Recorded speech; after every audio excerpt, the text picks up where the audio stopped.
Welcome! In front of me I have Samsung Galaxy Watch6 Classic, and I'm gonna show you how to enable and how to disable the airplane mode on this watch.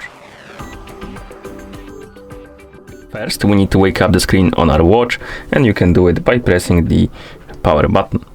Once you wake up the screen, you should see the current watch face, the home screen, and you can swipe down on the screen to open the quick panel. Now, you can swipe left and right on the panel to scroll through the list of pages. Scroll through the pages until you find the airplane mode icon. Looks like this, like the airplane. Once you find the airplane mode icon, you can tap on this icon to enable the mode, like this. You will see the airplane mode message. The icon will change the color to the blue, it will get highlighted, and also it will appear right here at the top and on the watch face, which indicates that the mode is enabled.